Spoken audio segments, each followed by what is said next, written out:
Welcome to Folktales by Firelight, where the flames flicker, the past whispers, and stories travel through time. Come closer, friends.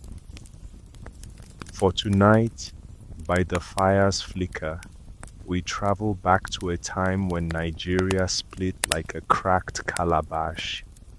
A time when the sun rose with hope and fell, soaked in sorrow. This is the tale of Olanna, Ugwu, Odenigbo, and a dream called Biafra. A tale not just of one family, but of a people who dared to believe in a rising sun. Long ago, before the war, Olanna was like a still river, beautiful, calm, full of depth. She left behind a house of wealth and comfort, choosing instead the home of a man who challenged the world, Odenigbo, a man of books, ideas, and fierce pride. Together they lived in a university town, filled with laughter and arguments, parties and poems. And in that same house lived Ugwu, a shy village boy with bright eyes and big dreams. He came to serve Odenigbo, but he stayed to learn. Ugwu watched the world grow bigger each day. Books spoke to him, pots boiled with knowledge, and Olanna, sweet Olanna, treated him like he mattered. In that home, a small family was born, not by blood, but by choice. But even in the brightest homes, shadows gather. One night, Odenigbo made a mistake. A woman, a child. Olanna's heart broke, and in her pain, she too stepped into darkness. The bond between them cracked. But love, like a calabash, can sometimes be mended. So they held each other again, bruised but not broken, and soon they had a daughter. They called her Baby, a symbol of hope in a shaking world. Then the drums of war began to beat. Nigeria tore in two, and from the east a new country was born, Biafra, with a rising sun on its flag.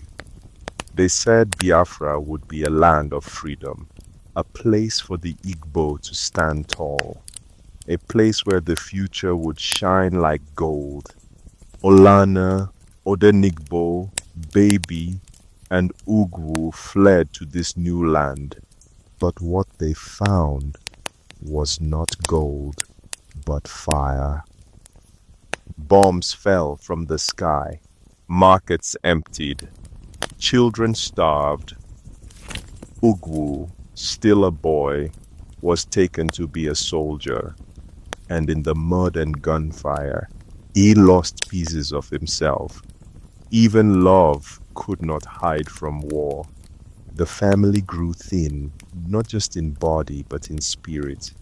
Yet through hunger and sorrow, they held on. Because sometimes survival is the strongest kind of love. Biafra lost the war. The sun on its flag faded. The people who had dreamed were left in silence. Olanna came home, not to riches, but to purpose. She taught. She cared. She remained soft, but never weak. Odenigbo came back too, quieter than before, his fire now a flicker. And Ugwu, the boy who had watched, served, suffered. He took up a pen. He wrote their story, not to blame, not to forget, but so that one day a child might ask, what was Biafra? And someone might answer, let me tell you. So my friends, what do we make of this tale? Is it a war story? Yes. Is it a love story? also yes. But more than anything, it is a memory of people who dared to believe in their own son, of a girl who chose kindness, of a boy who became a storyteller, of a family that did not fall apart, even when the world around them did. The fire is low now. The night is deep. But remember this, even when suns break and bleed, some stories still burn bright. Until next time, stay close to the fire, because the land still remembers. If you enjoyed this story and would like to hear more, then please subscribe, like, comment, and share the fire. New tales await, right here at Folktales by Firelight.